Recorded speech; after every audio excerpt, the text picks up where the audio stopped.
The live TV, सच सबसे आगे।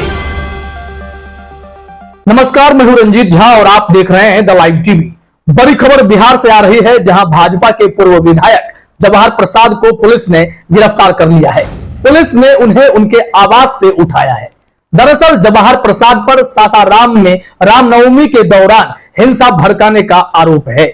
इसके अलावा भी कई भाजपाइयों की गिरफ्तारी पुलिस ने की है। अब तक 63 लोग अरेस्ट किए जा चुके हैं। कई और नामजद आरोपियों के लिए दबिश जारी है। पुलिस दबिश दे रही है, जल्द से जल्द उन सब की भी गिरफ्तारी होगी।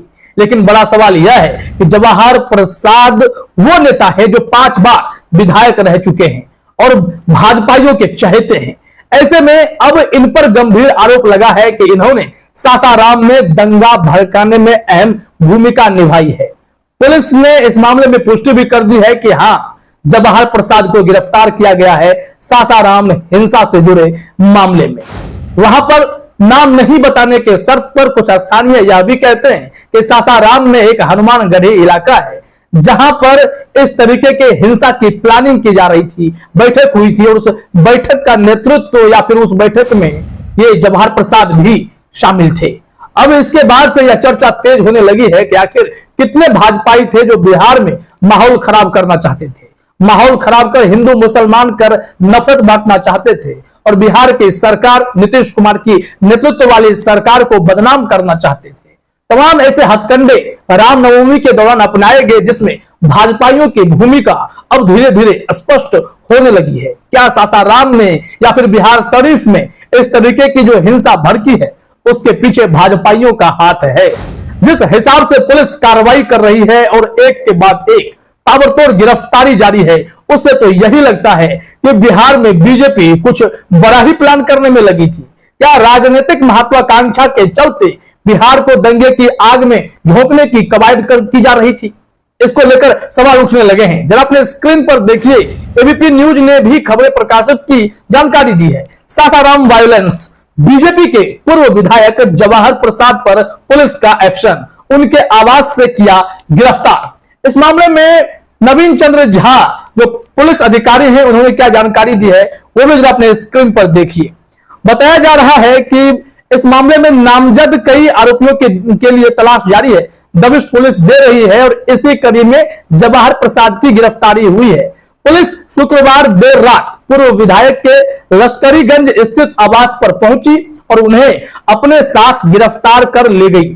पूर्व विधायक की गिरफ्तारी की पुष्टि शाहबाद के डीआईजी नवीन चंद्र झा ने की है। डीआईजी ने कहा कि पूर्व विधायक जवाहर प्रसाद को गिरफ्तार किया गया है। एसपी रोहतास जल्द ही इस पर प्रेस कॉन्फ्रेंस कर जानकारी दे देंगे। जानकारी के मुताबिक अब तक मामले में 63 लोगों को गिरफ्तार किया जा चुका है। अब यह मामला कितना संवेदनशील है और इसके पीछे जो चेहरे बेनकाब हो रहे हैं वो भाजपाइयों के बताए जा रहे हैं। ताबड़तोड़ कार्रवाई जारी है और इससे पहले भी कई लोगों की जो गिरफ्तारी हुई, उसमें भाजपा से जुड़े कई नेता शामिल हैं। इस मामले में एबीपी न्यूज ने जानकारी दी है कि भाजपा के पूर्व नगर अध्यक्ष को भी अरेस्ट किया गया है। पुलिस इन पर भी दबिश दे रही थी और इन्हें भी शिकंजे में लिया गया है। एबीपी ने लिखा है कि रामनवमी जुलूस के बाद हुई हिंसा और पत्थरबाजी मामले में बीजेपी के 3 नेताओं ने गत 17 अप्रैल को शिव सागर थाने में सरेंडर किया था, क्योंकि पुलिस इन्हें खोज रही थी और ये लोग आगे से आकर सरेंडर कर गए। मतलब साफ है, जब सरेंडर कर रहे हैं तो कहीं ना कहीं इनकी संलिप्तता प्रमाणित होती हुई भी दिखाई पड़ती है। तीनों सरेंडर करने वालों में डॉक्टर शिवनाथ चौधरी, सोनू सिन्हा और रॉबिन केसरी शामिल हैं। उल्लेखनीय है कि शिवनाथ चौधरी और सोनू सिन्हा सासाराम नगर बीजेपी के अध्यक्ष पद पर भी रह चुके हैं, जबकि रॉबिन केसरी भी नगर बीजेपी में महत्वपूर्ण पद पर रहे हैं। डॉक्टर शिवनाथ चौधरी श्री राम जन्मोत्सव कमेटी अध्यक्ष हैं, सोनू सिन्हा महामंत्री के पद पर हैं, जबकि रॉबिन केसरी भी कमेटी के सदस्य रहे हैं। ये सब वो नाम हैं जो बीजेपी से सीधे तौर पर जुड़े हैं और रामनवमी उत्सव से भी ये लोग डायरेक्टली जुड़े हुए हैं। तो क्या इन लोगों ने जानबूझकर दंगा को प्लान किया, इसके लिए बैठकें की और माहौल खराब करने की कोशिश की?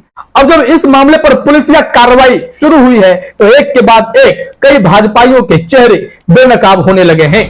आप सभी जानते हैं कि रामनवमी के दौरान बिहार में हिंसा भड़की थी, खासकर सासाराम में और बिहार शरीफ में रामनवमी जुलूस के दौरान हिंसा भड़क उठी थी। उसके बाद आगजनी तोड़फोड़ की घटनाएं हुई थी, जिसे कंट्रोल करने के लिए पुलिस ने भी कई कदम उठाए। पुलिस ने काफी सख्ती बरती, धारा 144 लगाया गया, इंटरनेट सेवा ठप कर दी गई। लेकिन जब अब यह मालूम पड़ने लगा है कि इसके पीछे कोई मास्टरमाइंड भी था, या कोई जुलूस या कोई हिंसा या दंगा भड़कना कभी स्वतः स्फूर्त नहीं होता, इसके पीछे कोई उकसाने वाले होते हैं, कोई दंगा प्लान करने वाले होते हैं, और पुलिस या गिरफ्तारी जब ताबड़तोड़ शुरू हो गई है तो इसमें कई भाजपाई शिकंजे में फंसते जा रहे हैं। तब यह मालूम पड़ रहा है कि बिहार शरीफ और सासाराम में दंगा भड़काने वालों के पीछे बड़े बड़े भाजपाइयों का भी हाथ है, और यही भाजपाई फिर आगे बढ़कर बिहार सरकार को कोसते भी हैं, उनके पुलिस या सिस्टम पर, उनके प्रशासनिक क्षमता पर सवाल खड़े करते हैं, आपराधिक तंत्र बताते हैं बिहार सरकार को कि यहां से कंट्रोल नहीं हो पा रहा है लॉ एंड ऑर्डर।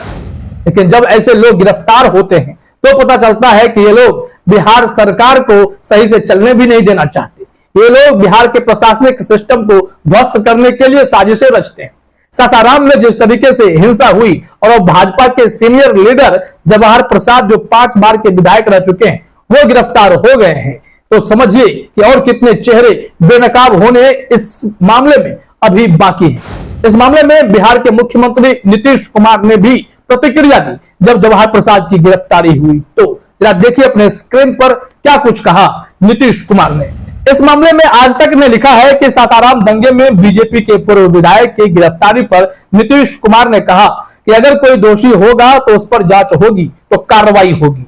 उन्होंने कहा कि बिहार में 2 जगहों पर जो दंगे हुए उस पर हमारी पैनी नजर है।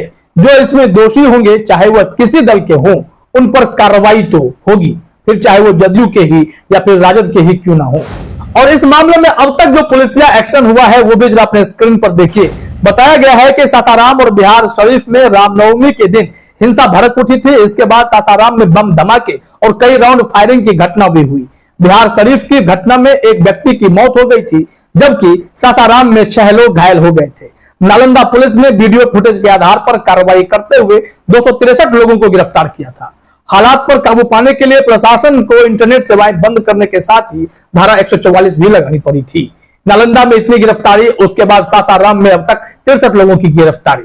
मतलब जो भी इसमें शामिल हैं, जो दंगा प्लान कर रहे थे, जो बड़े बड़े सूरमा यहाँ हिंदू मुस्लिम करके बिहार के माहौल को खराब करना चाहते थे, उन लोगों पर पुलिस ने शिकंजा कसना शुरू कर दिया है। और अब धीरे धीरे वो चेहरे भी बेनकाब होंगे जो इसके पीछे असल खिलाड़ी है, जो चाह रहे थे कि रामनवमी के दौरान ऐसे हिंसा भड़क जाए जिससे बिहार सरकार के दामन पर दाग लग जाए और बिहार की प्रतिष्ठा भी धूमिल हो जाए, ताकि उस दंगे की आग पर अपनी रोटी सेक सके। ऐसे लोगों के मंसूबे पर पानी फिर गया है। इन लोगों ने अगर हिंसा की प्लानिंग की भी थी तो पुलिस की मुस्तैदी ने काफी हद तक चीजों को कंट्रोल करने की कोशिश की और हिंसा भड़कने से रोकने में भी पुलिस ने महती भूमिका निभाई। फिलहाल इस वीडियो में इतना ही। आप सभी का हमसे जुड़ने के लिए बहुत बहुत धन्यवाद। द लाइव टीवी, सच सबसे आगे।